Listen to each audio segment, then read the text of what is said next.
Hello. Welcome back to the Your Everyday Strength podcast. My name is Josh Sternberg. If you are just joining us here for the first time, thank you very much for being here.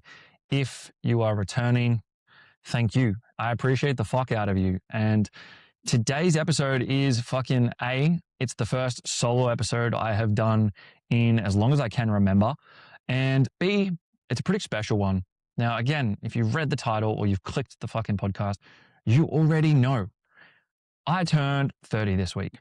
So this is going to be 30 lessons from 30 years.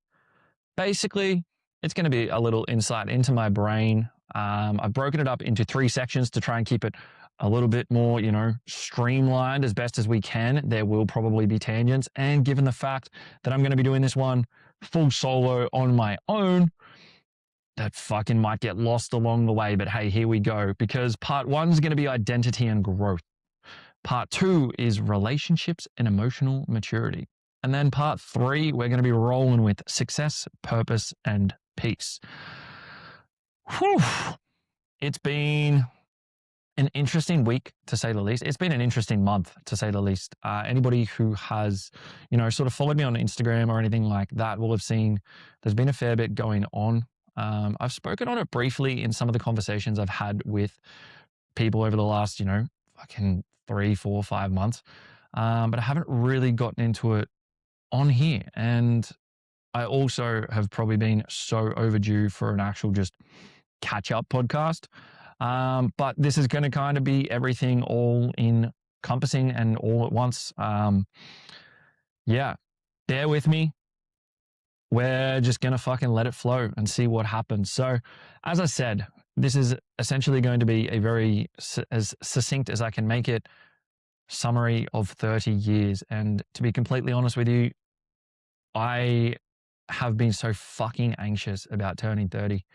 I think it's the combination of just so much happening in life at the moment and also just really not being where I thought I would be. And I'm sure I'm not alone in that. And I'm sure there's people who are older than me who feel the same way. And I definitely know there's people who are younger than me who feel the same way. And that was something that I've been reflecting upon over the last few weeks is like, where did I actually think I would be in life? And that's been a little bit of a bitter pill to swallow in some regards because there are aspects of my life that I definitely thought would be different by the time I got to 30. And then in other regards, I am so much further ahead than I would have even believed I could be, especially from like a personal perspective. And like, I guess some of the things and some of the growth I've experienced, especially in the last 6 months, more so than any other time of my life, it is invisible. It's stuff that isn't an external thing. It's not things people can see on the surface. And I had this conversation with a friend a few weeks back where we were essentially discussing that like a lot of the work we do on ourselves will never actually be identified by other people. They will see the end product, or people who may have known you for a really long time might be able to identify some of these subtleties, some of these shifts that do occur. But not everybody is going to be able to identify that. And not that I do any of the work on myself for the, validation of others, but it can be really fucking hard sometimes because when you go and do, you hit a new PB in the gym, people can celebrate that. When you go and hit a new milestone, whether buying a car, buying a house, having a baby, getting married, getting engaged, all of these things, people can actually see that. They can celebrate it. It's something tangible. It's something that you actually have physically in front of you. Emotional growth doesn't have that same result. And that's why I believe a lot of people lack the ability to actually stick with doing this work long term, because they don't get the validation that they're potentially seeking for it. And when you actually sit with it deeper and deeper and deeper and remove the ego and remove all of that, you realize that you're actually should only realistically be seeking validation from yourself and not from others anyway. And as long as you can see the progression, that's what matters most. So without further ado, let's fucking rip in. Kicking first cab off the rank. Discipline matters more than motivation. Now, this is something I talk on and I've done podcasts on, so I'm not going to elaborate too deeply. But at the end of the day, motivation is unreliable. Discipline is what carries you when motivation disappears. Discipline is what matters. whatever you want to achieve in life, if you want to achieve great things, you need discipline. And it has got a bit of a negative rap to it lately, especially in the world of social media when they're trying to demonize people who are disciplined. They're trying to demonize people who might choose their goals over something external. So I had this conversation with somebody on the podcast the other day, and it was essentially, she was talking about how there has been times where she's an athlete first and foremost. That is her life. There has been times where she's missed events because she has competitions, or she's missed events because she had to do a training session. And people don't understand that. When you rock up to your friend's house and you have meal prep, they don't get it sometimes. When you go to dinner, and if you're a bodybuilder and you're in the back end of prep and you have your meal prep with you, people don't understand that. They think it's bad. They think it's a negative thing. They think you have some form of weak, like illness. And it's going to be difficult because most people don't understand what it truly means to be disciplined. They don't understand what it means to have something that is so much greater than you be your purpose in life, and working towards something wholeheartedly, putting all of your effort into it. Motivation comes and goes. It really does. What keeps you on track is discipline. And when you consistently remain disciplined, then you start to build self-confidence and self-belief. And then as a byproduct of those things, that is where motivation comes from, because all of a sudden you can see yourself slowly ticking off your goals, slowly achieving the things you set out to. And then all of a sudden you're more motivated to do those things because you understand the compounding effect that it actually has. So discipline matters more than motivation. 2, healing is not becoming untriggered. For so many years, I thought that the purpose of healing and growth meant that I would never, ever be triggered by an event again. When in reality, it's not about never being triggered. It's actually about, if you do get triggered, how quickly you can return to baseline. If something triggers you, whether it be a relationship, whether it be a work thing or something personal to you, it's about not allowing that to consume too much headspace. It's not getting caught up in the negative mindset. It's not allowing it to consume you. It's okay. There's that thought again. Cool. Now we're back. We're on. This has been really prevalent for me of late because of some personal things that have happened and have been happening. I've had to sit with like being triggered quite extensively, but I've also been able to sit there and identify that like previously these certain triggers may have had me, spiraling or crashing out for a day, 2 days, allowing it to drag out to a whole week. Whereas recently, I've been getting back to baseline a hell of a lot quicker. And even this morning, for example, I had a random thought pop in my head, and you get that disgusting, anxious gut feeling. Of late, that's been something that's been a little bit more profound and has been hanging around a little bit more. Whereas today, it hit within about 20 seconds. I'd reframed my mindset. It was gone, and I'd continued on with what I was doing.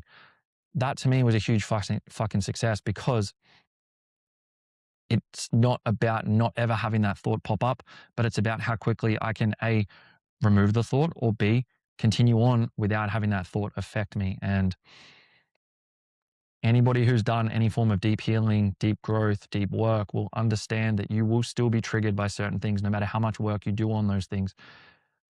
It's not about not getting triggered. It's about how quickly you can get triggered and return to baseline, return to calm, return to emotional regulation.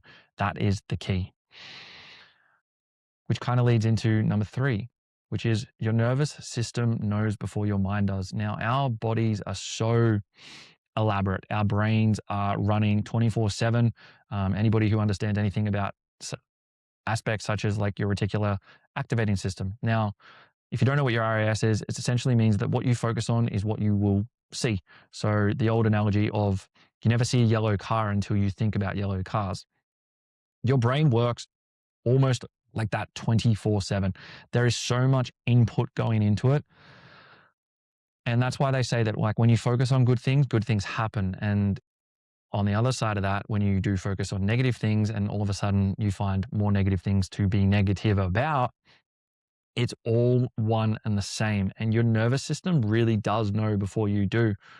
There's been so many times where like my body knew before my brain was willing to admit it. So subconsciously, there was a little, misgroove, there was a little pit in the stomach, or there was tension in the body, or there was just these signs. Sometimes I identified that the signs were there and I overrode them. Didn't lead to any good outcomes. Sometimes it took a little bit longer for me to actually pick up and be like, okay, hey, something's not right here. We've all heard the stories of like, you just walk into a room and you just know something's not right. And your body will generally tell you before your mind has consciously been able to think about it, because subconsciously there is all of these patterns and things that are running nonstop all day. Listen to your body. Pay attention to tension. But also on the other side of that, pay attention to peace. Where do you feel most calm? Where do you feel that pit disperse? Where do you feel the tension release? Those are all really positive signs too. So not all this stuff is a negative thing. It is one and the same. Sometimes it can have a negative causation, and other times it can have a really positive causation. So it's about identifying what it sort of is within that situation, and it will always be a little bit more, situationally dependent, context dependent. And the more you start to listen to it, the better you start to identify, and the more your body will then trust you to make the right decision in certain situations. And that's been a really, really important lesson, because I am somebody who has felt the warning signs. The little check engine light came on, and instead of being like, yeah, cool, check engine light on, I should stop, pull over and check, I'm like, nah, brother, let's just keep on fucking trucking. And then all of a sudden it blows up and I'm like, damn, you know what? Maybe I should have paid attention to that. And again, it doesn't have to be relationships. It can be business. It can be if you're just out and about somewhere. There's so many different scenarios that this can actually come into effect and come into play. Number 4, consistency beats intensity. What you do consistently is what you will become. Intensity doesn't mean fuck all. You can be intense for a week.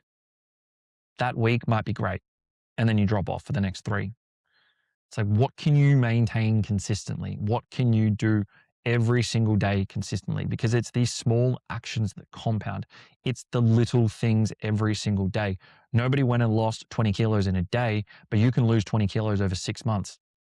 Now, that is a result of compounding actions, small micro steps that you can take working towards a goal, whether that is weight loss, whether it is a business goal, whether it is training, fucking nutrition, finance, whatever the situation might be. Consistency is the biggest driving factor for progression. You need to be consistent. If you can be intense and consistent, that's a fucking winning combination. But you need to also accept your true capacity long term. There might be times when you can push and you'll have to pull back.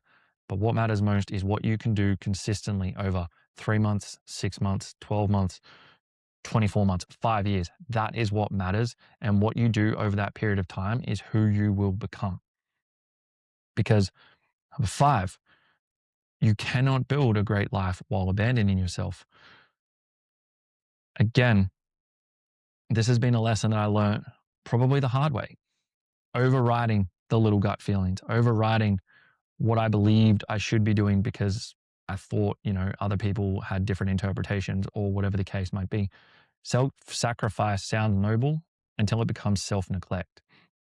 And we're always our own worst enemies when it comes to this, because if we saw a friend or a family member doing some of the things that we do as human beings to ourselves, we would probably pull them up on it, and we'd probably be like, hey, you don't actually need to do that. That's not how you're going to achieve these things long term, because people pleasing has a cost. Self-respect requires boundaries. You need to set and adhere to your own boundaries. If you start abandoning your boundaries for others, you start to lose self-respect in yourself. You start to lose self-belief. That is where your confidence then becomes affected. That is when motivation dips. That is when discipline starts to come into question. All of these sort of things stems from you abandoning yourself. So when you can show up for yourself, and I say this all the time, you need to be able to show up for yourself to then be able to show up better for others.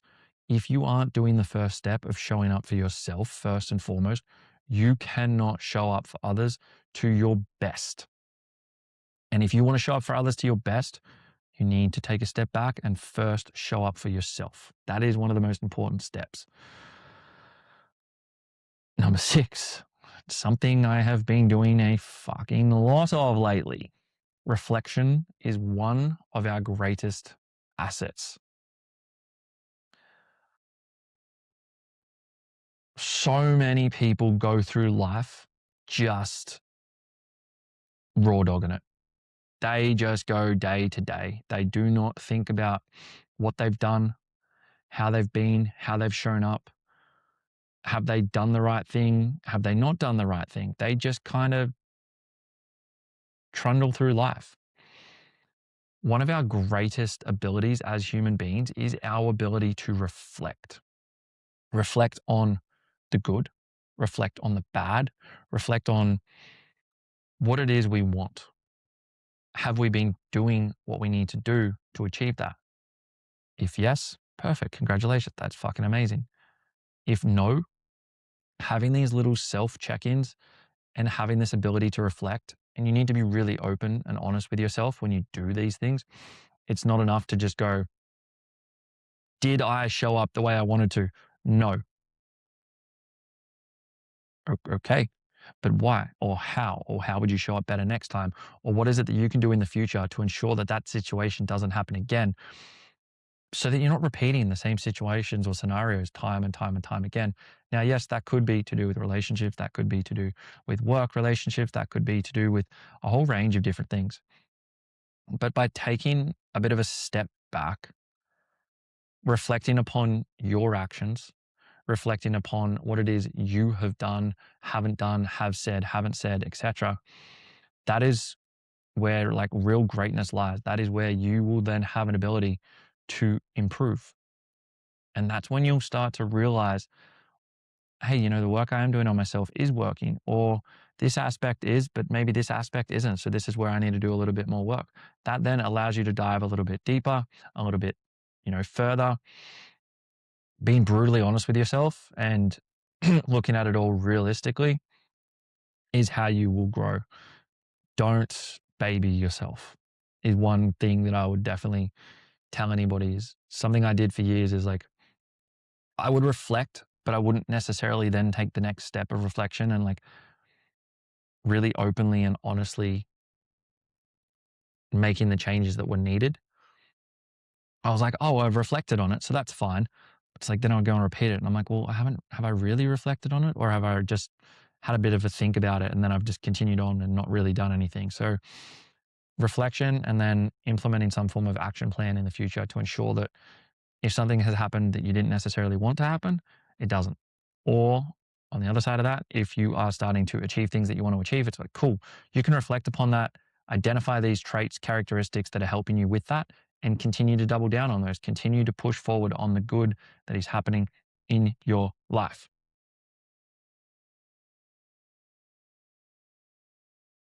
Something that I obviously talk about quite a lot on this podcast. Number 7, strength. It's so much deeper than physicality. And if you listen to any of my guest episodes, the final question I ask every single person is, what does strength mean to you? Every single person has a different understanding and interpretation of what strength means to them. I think that that's beautiful because strength is more than just physical. It is emotional, it is mental, it is spiritual, it is all encompassing. And that was obviously, it's the whole pretense of the whole, whole idea behind this podcast is to find what strength means to everybody because it's so different. Some of the strongest people I've met aren't the strongest in the gym. They aren't the biggest, but they have overcome adversity. They have overcome challenges. They have been able to continue to put one foot in front of the other when it matters. They have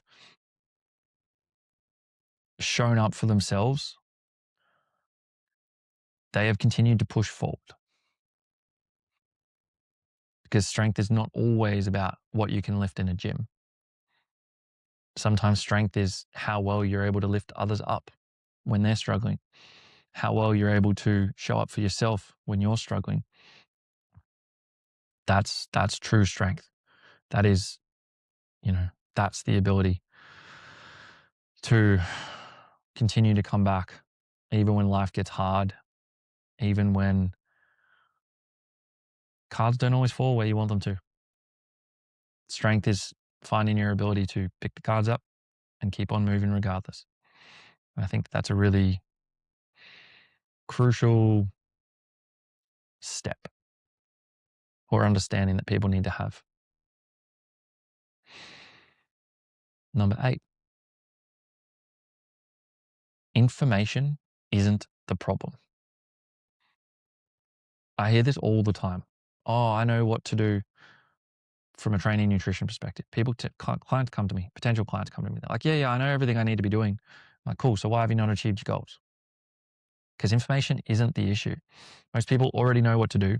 The issue is the ability to implement it. The issue is consistency. The issue is avoiding discomfort. People really struggle when things become uncomfortable. They get a little bit hungry when they're in a deficit and they go and reward themselves with a little sweet treat. Or the reps in the gym get that bit too hard and they just stop the set before true growth has actually been allowed to come. They're working in business, but they're not quite working as hard as they probably could. They avoid being uncomfortable. They don't want to stretch themselves. They want to stay content. And being content is okay. Like, you can be content with where you are.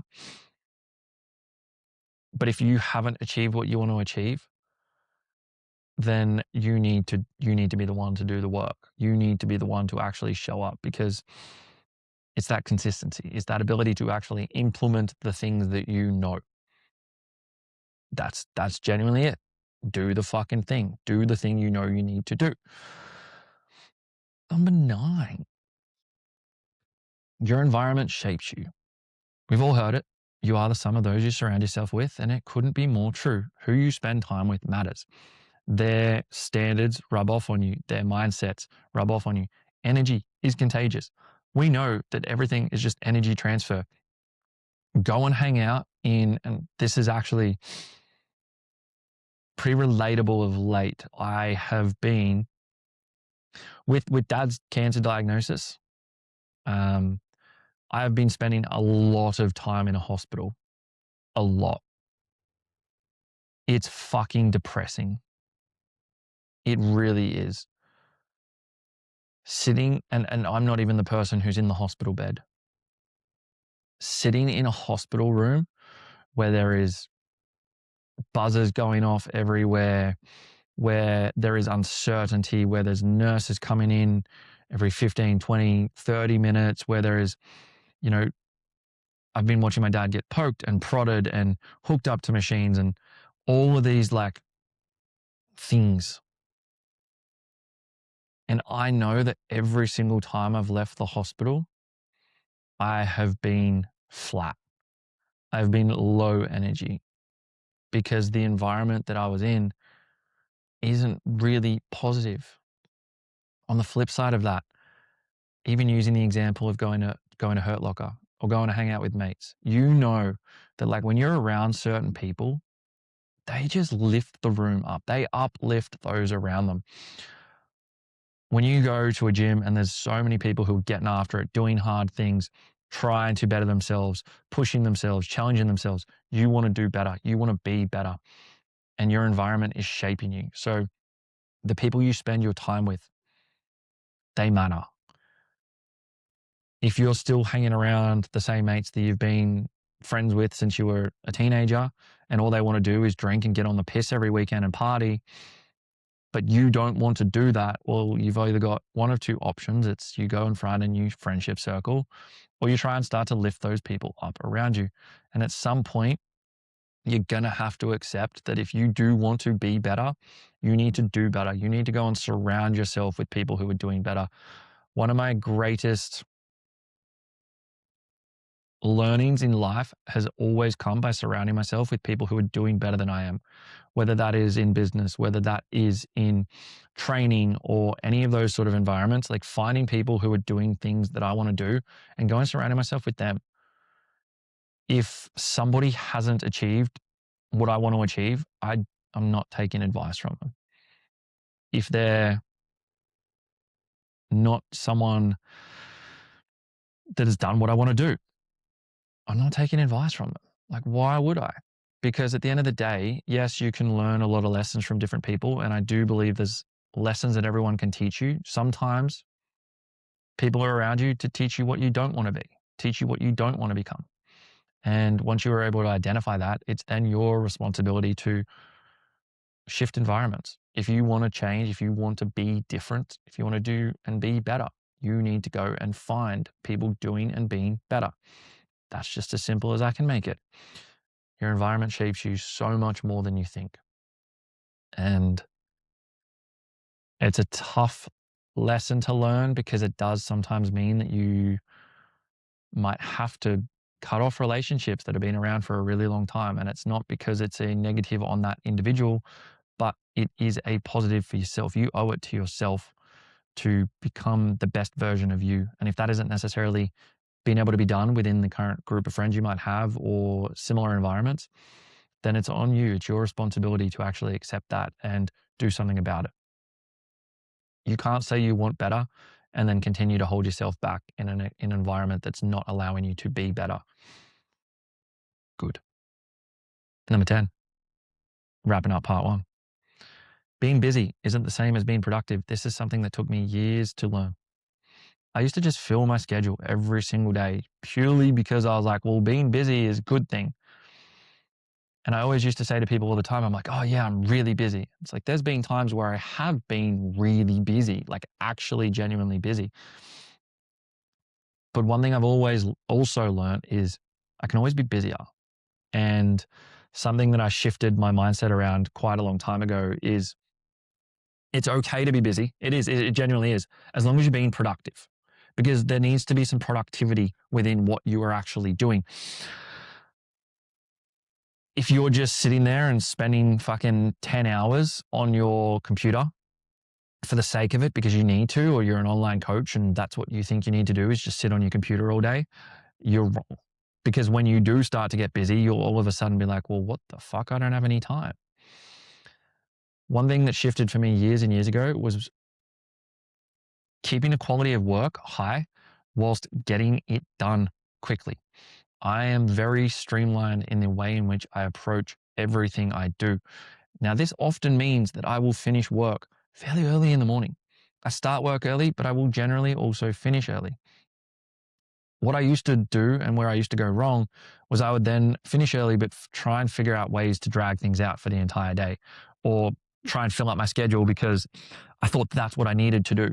When in reality, I was then just becoming burnt out. I was getting tired. I was losing interest in what I was doing because I wasn't actually being productive. I was just purely filling space for the sake of filling space.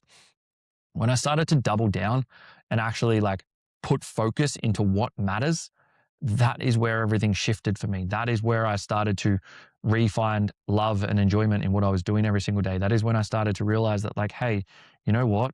As long as I tick off every single job and thing that I need to get done for today, if that means I have a couple hours spare this afternoon where I can read or hang out with Sammy or go and do something outside, fucking oath, that's fantastic. Having spare time isn't necessarily a bad thing and shouldn't be feeling bad about it. The only time that it does become a negative is if you're utilizing that time to avoid doing work you know you need to do. So this is where there's like a bit of a caveat to it is like you need to do productive work and being busy isn't all it's cracked out to be. But if you're then avoiding doing things you actually need to do and being like, oh, it's fine because I'm allowing myself this time this afternoon. It's like, great, get your shit done. Make sure you tick the boxes of the things you know you need to do and make sure you're actually doing all of the things you know you need to do, not just cherry picking when it suits you.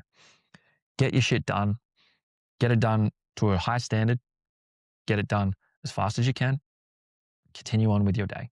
And that will then allow you to continue to grow, because all of a sudden you have all of this spare time that you can fill with more productive things if you'd like. You don't have to. But trust me, don't just say you're busy for the sake of being busy. It will burn you out very, very quickly. Whew. Damn. We're already 30 minutes in. That's part one.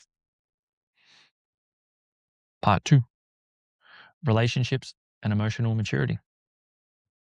Now, number 11, because I'm still going to run these down in the same sequential order.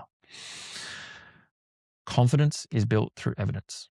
Now, this is something I kind of touched on when it came to discipline.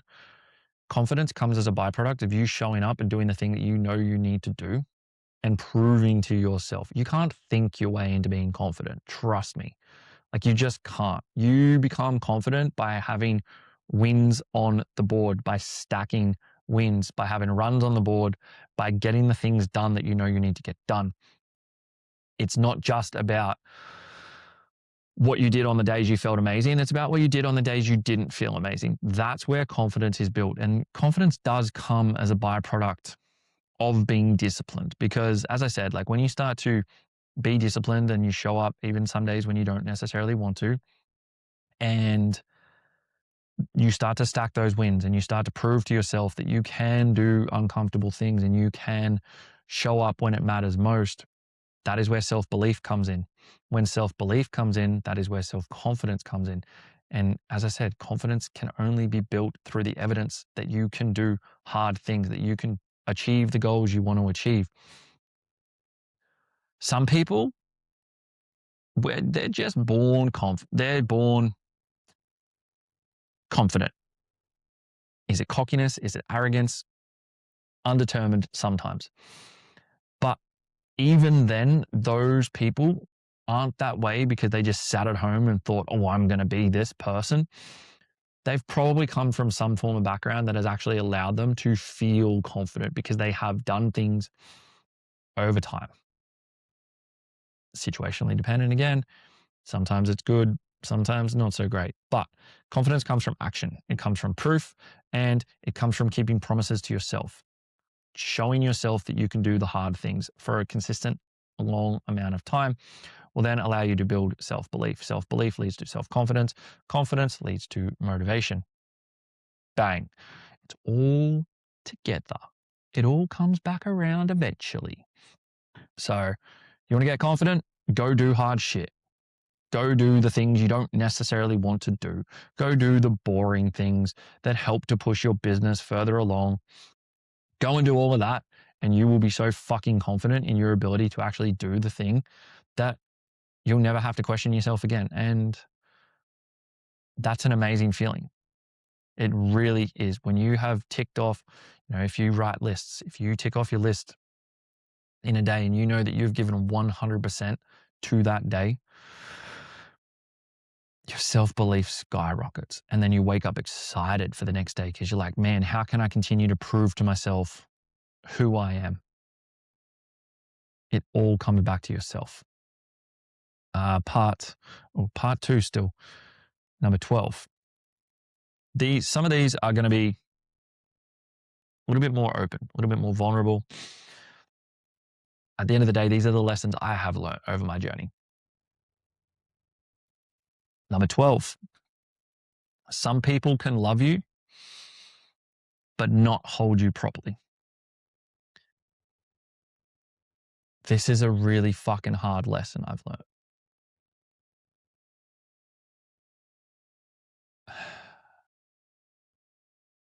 People can love you. They can care about you. But it may still not work. Because timing matters, capacity matters, and obviously compatibility matters. If there's an incongruency of values or beliefs, it's probably not going to work long term. Someone might love you and care about you, but not have the capacity to give you what you need in a relationship. And that's a really that's a really hard lesson to learn, because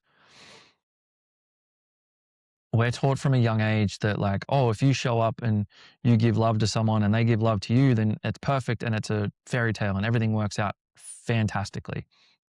But reality is, it's just not the case. And sometimes they may love you, they may care about you, but they still may not have the capacity to show up for you in the way you need. And you owe it to yourself to never accept less than you deserve. You owe it to yourself to not shrink yourself down to the capacity of others, but find people whose capacity can match what you need. It's not easy. It's not an easy thing to accept. It's actually really fucking hard to know and understand that somebody does love you or care about you, but they can't be there for you. And likewise, you might be on the other end of that. You might love someone and you might care about them, but you may not truly have the capacity to be able to hold that person or give them what they need. And it would be incredibly selfish for you to think that you can do that. That's where reflection can come in. That's where having really honest and open conversations with yourself, or, this is obviously to do with a partner, with your partner, comes in. And it's not always going to go the way you want it to. Sometimes it really hurts. Sometimes it fucking sucks. But just know that there will be better out there. And it may not necessarily be better than that person, but it will be better for you. And I think that that's a really key distinction to make, is like, you may not find better than that person, because that person could be fucking amazing, but you will find better for you, somebody who is able to give you what you need. And yeah, I'm still looking, but I have faith. I have belief. This, again, all of these parts kind of lead into each other a little bit, but your lowest moments often become your greatest redirections. Some of the most painful moments of my life changed it for the better. Attempting suicide at 18 was one of the best things I ever did. That's a really weird thing to probably hear someone say. And it's something that took me a really long amount of years to actually say out loud. Had I not attempted to take my own life, I would not have had the life I now live. I would not have had the awareness, I hate to say experience. I wouldn't be where I am today, doing what I'm doing. I wouldn't have built what I've built had I not gone through that. Everything that's ever happened, negative, bad, painful, has all led to something beautiful. And you won't always see it in the moment. You may not see it for months, or weeks, months, years. But eventually you will be able to sit there and realize that, like, hey, you know what? That moment, it fucking hurt. It really sucked. But it has allowed for all of this beauty to come as a byproduct. And I think that that's a really crucial thing for people to think about and focus on, is no matter how bad the storm gets, if you just weather it, the storm will pass. It can be hard. It's not easy, especially when you're in the thick of it. Lean on those around you. Seek help, professional help if you need it.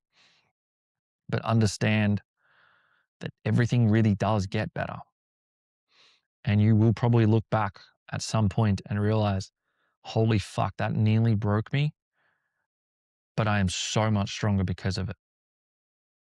And that is why I will always say that my suicide attempt was one of the best things that ever happened to me, because I wouldn't be here now talking to a camera if I didn't.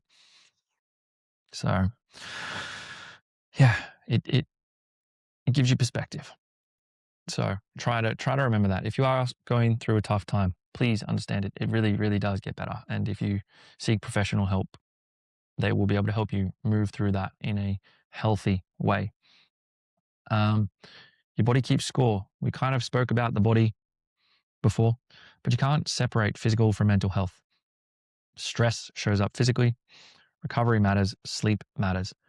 For me, one of the first signs that I'm actually stressed is a physical symptom of my sleep turns to shit.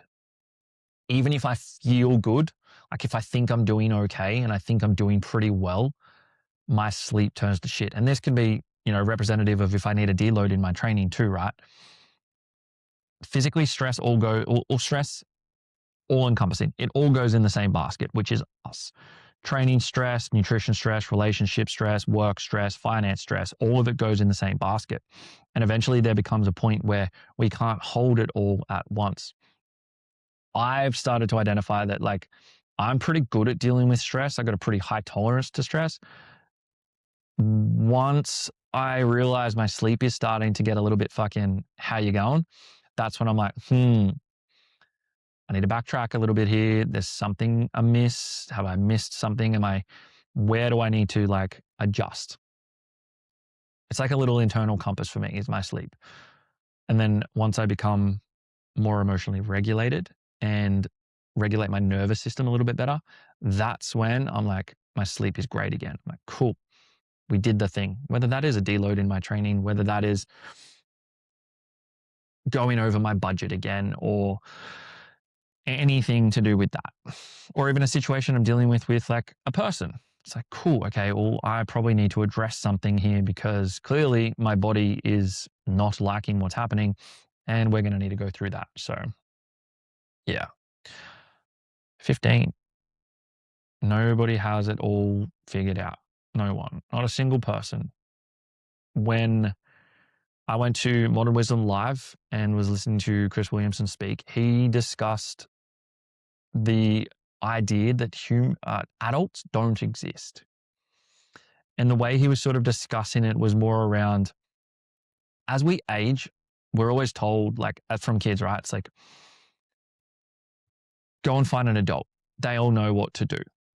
Then as we've become adults, and I know that I'm not the only one who can relate to this, we still kind of don't really know what to do most of the time. Sometimes we do, and that's great. And we've learned a lot. And if we're, doing our things that we need to do, reflecting, pushing, all the rest of it, we know what we need to do.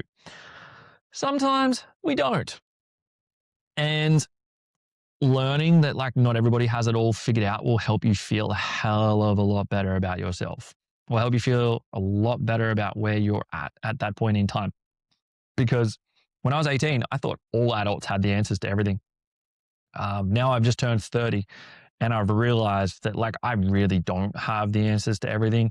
I have the answers to a lot and I love learning new things to continue to get better at those aspects of life. But majority of people are just figuring it out as you go. So give yourself the grace, compassion, and all the rest of it to evolve. Evolve as a human being, learn new things. If you don't know something, ask, stay inquisitive. Ask fucking questions. I love asking questions. It's a great way to learn.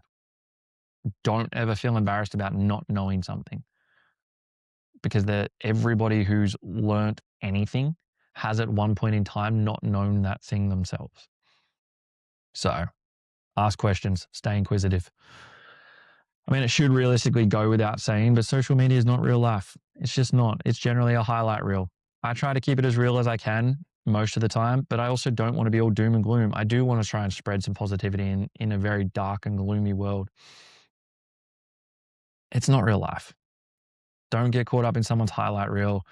Don't place too much emphasis on the things that people post because you need to understand that sometimes somebody taking a singular photo is a, microsecond out of an entire day, out of an entire week, month, year. You don't know what that person's going through outside of that. You don't know what that person's gone through straight after they've taken that photo or that video or whatever the case might be. Social media is not real life. Do not compare yourself to people on social media. Run your own race because it can be very easy to get caught up in it. So just don't. 17. The people who win usually stay the longest. Again, this ties back into consistency. But every single person I have ever seen succeed has just done the thing for a really fucking long time. I had this conversation with someone the other day, actually, because we were talking about my work schedule. And they were like, oh, how come you're at the beach at 3 p.m. on a Monday? And I was like, well, because I finished work for the day and I've done all my things, ticked off my list. I've allowed myself a little bit of time this afternoon to like decompress. This was the day before my birthday, so like reflect a lot. And no, that's not unfair. I want to do that job. And I'm like, yeah, sweet. So just go work your ass off for 6 years, full time in a gym, whilst studying at university, whilst growing a business, whilst working 7 days a week for weeks on end, not having days off, starting, 3:30, 4 a.m. in the morning, finishing at 8 p.m. at night, barely sleeping, sometimes not eating, sleeping in the back of your car just to get a quick nap in because you have a gap in the middle of the day, or any of these things. Go do that for a really long time. Then you can have the ability to go to the beach at 3 p.m. on a Monday afternoon. Because that's the kind of, like, that's what it's taken me to get here. That's what it's taken me to have the life I live and to be able to do the things I'm doing, is staying consistent, doing the hard thing for a really fucking long time, and just knowing that I could do it. So if you want to achieve anything great, persistence matters and patience matters. Just keep fucking showing up every single day. Not every day is going to be perfect, but all that matters is consistently over the long term. What are you doing? How do you want to show up? Who do you want to be? Most people quit too soon. Don't be one of those people. 18 probably helps off the back end of that one, but recovery is actually productive. I already mentioned it, that I know when my body needs a rest, I give it a deload from training. We already know that. Mentally, you need to give your body a rest as well. Otherwise, you will become burnt out. Otherwise, you will become overwhelmed. You will start to hate what you're doing. You will start to become agitated. Rest isn't weakness. It's actually fuel. It allows you to continue to show up. And that could be, recovery from training with food and sleep and all the rest of it, or from work, or giving yourself a bit of a break, or having holidays, or any of these things, right? Like, recovery is productive. You need to recover to be able to continue to push and give your best. Sustainability matters. That's what matters most. You need to be sustainable. You need to be able to do these things consistently. I'm going to continue to come back to consistency. Good. 19. Masculinity is not emotional suppression.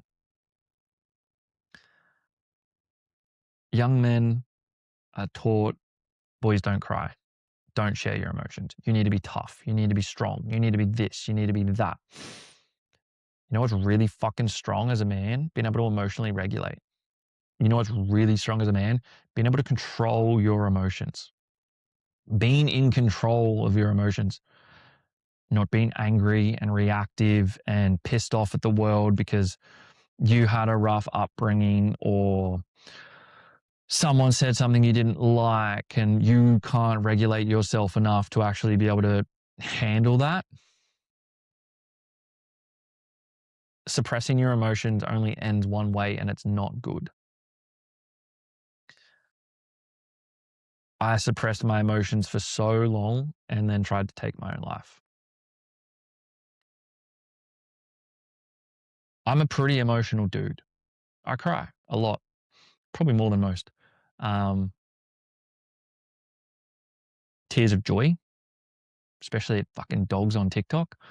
If the dogs get adopted, so there's two videos that will pretty much always make me cry: dog videos and soldiers coming home. I don't know what it is about those two things. They will always make me cry if I'm watching TikTok. Anyway, having the ability to show emotion as a man in a healthy way is really fucking cool. That's masculine. Being able to control your emotions and come from a place of understanding, especially in a relationship. Like if you can show up and hold space for somebody else to allow them to express themselves, if your partner needs to express herself or himself or whatever, being able to actually hold that space, that's masculine as fuck. That's fucking strong. Being able to accept responsibility for your own emotions, that's strong. You are in control. Suppression never leads to anything positive in any sense, not just emotional, but, suppressing the feelings, if you get a wrong feeling in your body, generally doesn't lead to good outcomes. So be vulnerable, open up, learn to deal with your emotions, learn to understand your emotions, learn to sit with your emotions if you need to. You'll end up much, much better for it. And that's man or woman, but predominantly this is probably aimed more towards men. Learn to control your emotions. Emotional regulation is fucking cool. Number 20, your intuition gets louder when life gets quieter. Kind of tying into the back end of that. If you're able to control your emotions a little bit better, if you listen to the signs and signals that your body is sending you, if you can regulate yourself and sit within peace a little bit more often, less noise, less rushing, you'll have more awareness. Your intuition will be louder. Intuition is essentially what I was talking about before when it comes to your body sending you signs and signals, the tension, the pit in the stomach, the feeling of uneasiness, or on the other end, the feeling of excitement. These are all to do with your intuition. The more you listen to your intuition, the better it gets. It's like a guidance system in your life. You'll know what the right thing is to do in any given situation if you listen to yourself fully. The more you can actually work on improving your ability to listen to and understand your intuition, the better outcomes you're going to have across the board. I can promise you that. The more I've listened to my intuition, the more self-belief I've actually built, the more I've been able to set stronger boundaries, the more I've been able to show and express self-love and love for myself, because I am somebody who will show up for myself, and I am somebody who will set boundaries, and I am somebody who will do all of these things, but I'm not somebody who's, I haven't always. I haven't always done that. And that's always pretty well always come back to bite me in the ass. So there's one thing I can teach people. Please listen to your intuition a little bit more. Even myself, I know for a fact that there's still situations where I need to get better at it. And again, very similar to healing, not being never triggered again. It's about how quick you can get back to baseline. Listening to your intuition is the exact same thing. It's like, how quick does your, intuition spike in a negative situation, that you listen to it and take action. Because sometimes you can drag it out for a really long time.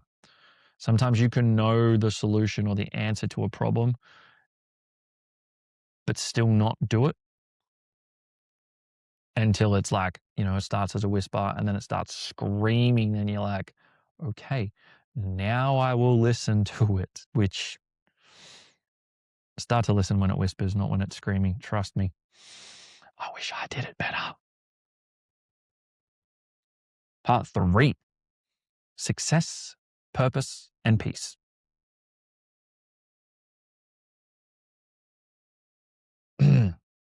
21. Growth usually feels uncomfortable. We grow through what we go through. We grow outside of our comfort zone generally.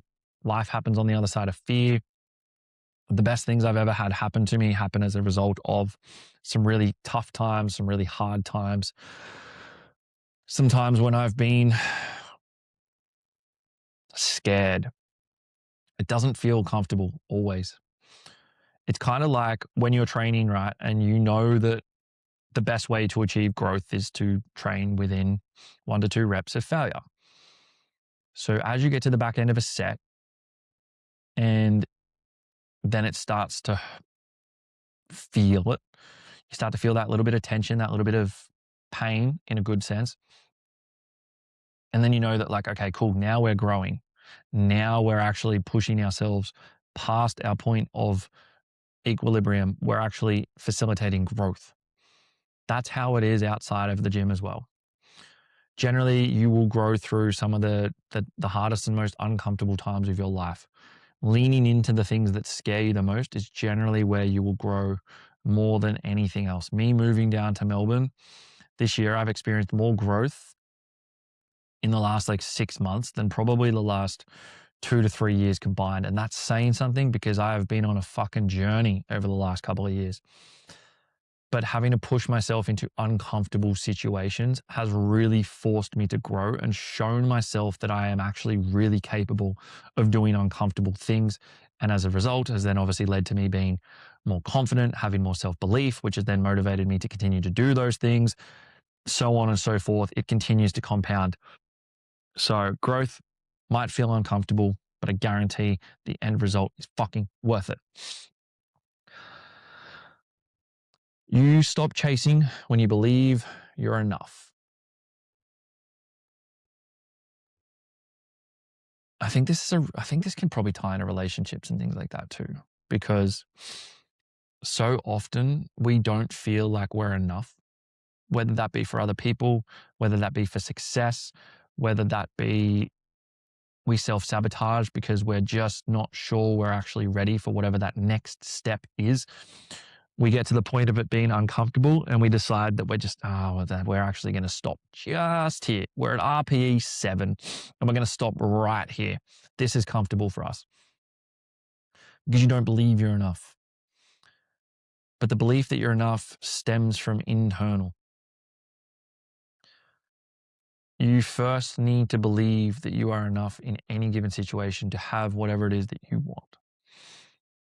Business, relationship, finances, training, whatever. When you actually start to realize that the only validation you need is yourself and you are worthy of whatever it is you want to achieve, amazing things happen. When you get out of your own way, when you stop cock blocking yourself, basically. So it starts internally, and being worthy is a very personal mission. Everybody is worthy of what they want, but not everybody believes they are. And it will all only really come from backing yourself, doing the hard things, leaning into challenging times, showing up on the days you don't want to, building self-belief, building confidence, building discipline. That is where you will find that you are worthy. And you are. Whoever is listening to this, you are worthy. 23. Comparison steals gratitude. Sorry, my computer's just started wigging out for whatever reason. Comparison steals gratitude. It's impossible to appreciate your own journey while obsessing over someone else's. Comparison is the thief of joy. Don't compare yourself to people on Instagram. That's all one and the same. Be grateful for what you have. Be grateful for where you are. Don't compare yourself or somebody's, year 10 to your year 1. Again, to quote Chris Williamson, I've quoted this before on the podcast, model the rise, not the run. Because he used the example of Warren Buffett. People will go to Warren Buffett and they'll hear his daily schedule. They'll be like, oh, what do you do in a day? And he's like, I read the paper and I do this. It's like, but he didn't do that to get there. So you need to ask, okay, well, what did you do years 1 to 5? What did you do year 5 to 10? You need to learn what you want and learn how to get there. But don't look at somebody's year 10 and be like, oh, I'm never going to achieve that. Look at their year 1. Look where they started. For me, when I first launched this podcast, this is a great example. Again, Chris Williamson, thanks, my guy. Hopefully one day I'll be on your podcast or you'll be on mine. Calling it now. Modern Wisdom collab. That'd be fucking sick. When I was first launching this podcast, one of the things that helped me feel more confident to do that is I went and found Chris's first ever episode on YouTube. I saw how he started and I was like, if he can do it, I can do it. If I looked at Modern Wisdom when they'd had their 1000th episode and he has Matthew McConaughey and there's 1 billion streams and they have however many million followers, subscribers, I would never have started. When he has a full fucking film production crew running his podcast for him, I would never have started because it'd be like, well, I can't do that. I've just got a camera and a fucking computer. Don't compare yourself to where someone is right now. You can look at it as inspiration, but understand what it took to get there first. 24. This is something I am so big on. The gym can change your life. I've seen it change my life in so much more ways than just physical. It did give me muscles, got me pretty jacked, got me pretty strong. But it gave me so much more. It gave me confidence, community, discipline, purpose. It gave me an outlet. It created a safe space when I needed it. It gave me strength when I didn't have it. It consistently showed me that I can do hard things and keep showing up day in, day out, repetitive, monotonous, and just continue to grow. It showed so much more, and I've watched it give these same things to so many people. There's no secret as to why so many of the most successful people in the world train in a gym or just in general. They're athletes or whatever. It proves you can do hard things, hard, boring things for a really fucking long time. Like it can change your life. If you're listening to this podcast, you probably already train. If you're listening to this podcast and you don't train, go join a gym right now. Maybe not right now. Listen to the end of the podcast, then go join a gym. If you need a coach, hit your boy up. I got you. 25. Boundaries are an act of self-respect. We've already kind of spoken about boundaries before. They're not walls, they're standards. They're standards that you hold yourself to. They're standards that you hold those around you to, because you deserve and you are worthy of having people show up for you in the way in which you want them to. You do not deserve to be disrespected, or you do not deserve to have somebody tell you that you aren't worthy of what you want. If somebody's not respecting you and you allow them to continue to do that, you're going to lose self-respect for yourself. And I don't know about you, but the only person whose respect really matters to me is my own. If I don't respect myself, how can I expect anyone else to respect me either? Not everyone needs access to you. Not everyone needs unlimited access to you. Boundaries protect peace. Something I learned very early on in my coaching career was, coaches all the time will sit there and be like 24/7 support. And then you get a message at like 11 o'clock at night on a Sunday and you're like, man, come on. Can't you understand that like I'm a human being. I have a life. I'm sleeping at that time. Well, generally all the time I'm sleeping at that time. So don't fucking message me at 11 o'clock. It won't get replied to. But one of the things that took me a really long time to set within my business was to actually explain to people that like, hey, I'm not available 24/7. I will reply to you as quickly as I possibly can. And I will always endeavor to get a reply to you as quick as I can. But please also understand that like if you message me Saturday afternoon, I may not reply until Monday. If it's something super urgent, I've always encouraged my clients, if it's something urgent, message me on Instagram or text me. But it's just one of those things that like you start to get burnt out when you were just available 24/7. And it also has an impact on relationships. I was in a relationship quite a few years back and it really took a toll on her that I was always on my phone. And I was like, well, I'm just replying to clients. I'm this with work. I'm this for work. And I didn't acknowledge the fact that that was actually having a negative effect on our relationship.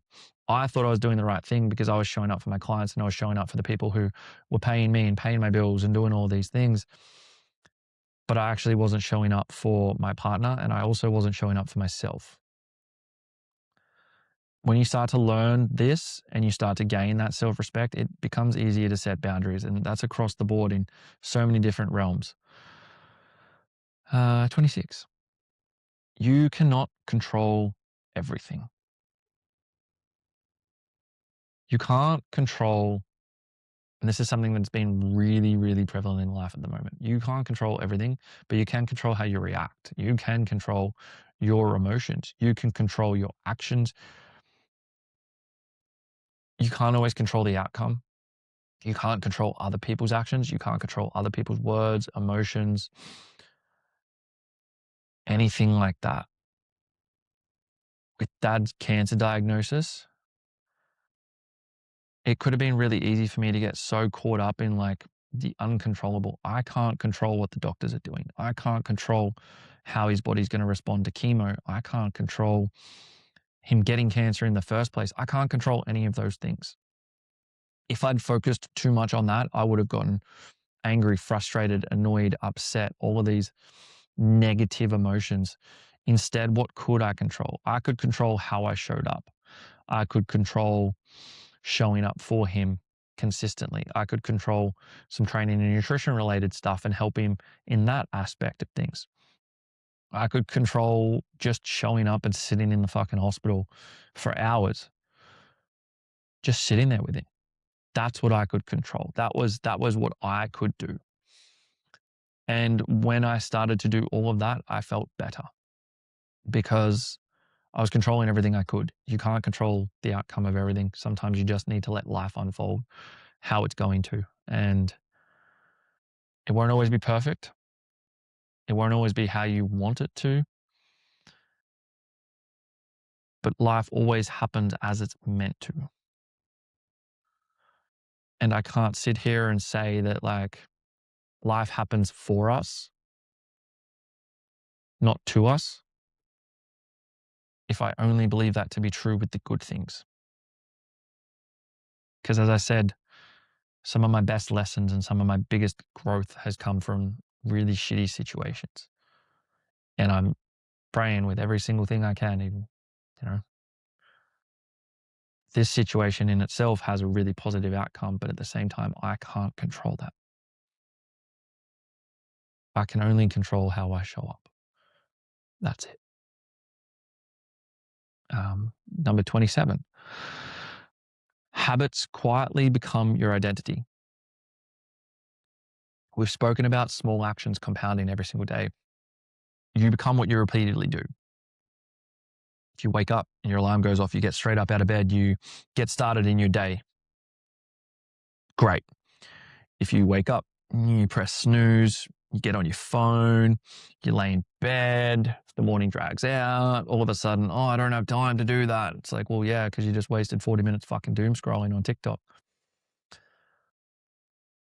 Your habits create your reality. They become your identity. What you consistently do, what you consistently allow, how you consistently show up becomes who you are.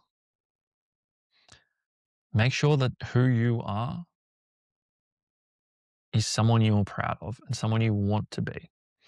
Because if it's not, you are in the driver's seat and you control that outcome. 28. Peace is underrated. Life's not always going to be exciting. Relationships shouldn't always be fireworks. There should be some peace within the chaos. Trust me on that. Peace is freedom. Finding peace is power. Finding peace within yourself. Finding peace within who you are. Finding peace within what you do. You may not be exactly where you want to be, but as long as you are putting the steps in place to continue to improve, that's all that matters. But sometimes it's about finding a little bit of peace amongst the chaos within where you are right now. And that's going to help you with emotional regulation. It's going to help you with stress reduction. It's going to help you with all these other different aspects. But peace is definitely an underrated aspect that I think a lot of people overlook. So Number 29, success without alignment feels empty. You can achieve everything you want and still feel disconnected if it isn't aligned with who you are as a person. And I've seen it happen so many times, because success isn't just achievement. It is congruence. It is alignment. It is, are you who you want to be? I have watched some incredibly successful people get to the top of their field and walk away because they didn't feel aligned with it anymore. Something felt disconnected within them. I've watched coaches who I arguably thought were some of the best coaches I've ever met quit and go and work regular jobs, go and become tradies, go and do normal things, because coaching didn't align with what they wanted to do in their life anymore. And that's okay. That's really fucking brave, actually, to walk away from something that they had built for so many years, put so much time, effort, energy, money, fucking stress, and accept that that didn't align with who they wanted to be long term. I think is a really cool thing. Finding alignment in what you're doing will allow you to continue to want to do that thing long term, because the old, like, money doesn't bring happiness, even though, like, brings way less stress if you're fucking paying your bills, doesn't always mean that that's going to align with everyone. So make sure that what you are doing and who you want to become actually aligns with, like, your true self, who you truly want to be, not what someone else wants you to be, not what your dad said you need to be, or your girlfriend wants you to be. Who do you want to be? Find success within that. And last but not least, 111. Number 30. The goal was never perfection. Looking back over 30 years, perfection has never actually been my goal. In hindsight, I may have wanted to perfect things, but then I realized that chasing that perfection is essentially actually just me chasing growth. Because to perfect something, you need to get better at it. And to get better at it means you are growing, whether that be in the gym, whether that be with tracking your nutrition, in relationships, in business, budgeting, investing, any of these things. The better you get at something, the more you're growing. And growth has pretty much always been the goal. Always looking to progress, always looking to take lessons, never losses. Nothing I've ever inherently lost has been a loss. It always then led to a lesson. It took me a really long time to realize that, because we're constantly evolving. And the more I evolve, the more I realize that, like, we just want to continue to grow as human beings. I just want to continue to grow as a human being. One thing I always say is just keep it moving. If it's good, great. If it's bad, great. Keep it moving. Keep one foot in front of the other. Keep progressing every single day. Keep showing yourself, proving to yourself. Yourself is the key word. How fucking capable you can be and how capable you are. Do hard things. Stay fucking consistent. And anything you set your sights on, you will achieve. 30 years for me has been so fucking interesting. I've lived a life in 30 years. I've lived a fucking big life. I'm incredibly grateful of the life I live. I'm incredibly grateful for those I surround myself with. I'm incredibly grateful for all the lessons I have learned along the way. The people I have met who may or may not still be in my life. All of these things, I'm grateful for them all, because they've allowed me to be here right now doing this. And I'm pretty fucking happy with that. So thank you. Thank you for listening. If you've listened all the way through to this, just hit 222 on the clock. How good's that? Thank you for listening. I appreciate the fuck out of everybody who chimes in, listens, watches on YouTube, all of it. If you took value from this episode in any way, shape, or form, please like it, share it, comment, subscribe.